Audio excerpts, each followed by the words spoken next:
ఎవరైనా మహాపండితుని గురించి చెప్పేటప్పుడు ఆయన సకల శాస్త్ర పారంగతుడు అని అంటుంటాం. ఆ మాటలో పారంగతుడు అంటే అర్థం ఏమిటి? మనకు తీరము, పారము అని రెండు పదాలున్నాయి. తీరము అన్న పదాన్ని మనం ఎక్కువగా వాడుతూనే ఉంటాం.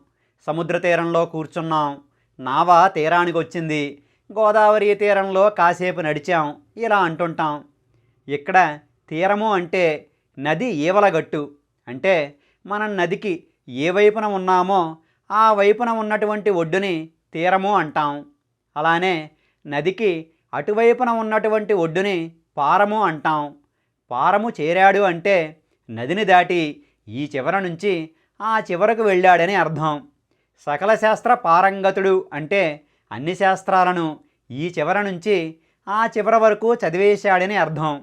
అంటే అతను అన్ని శాస్త్రాలలో చాలా నిష్ణాతుడని చెప్పడం అన్నమాట. ఇది పారంగతుడు అన్న మాటకు అర్థం.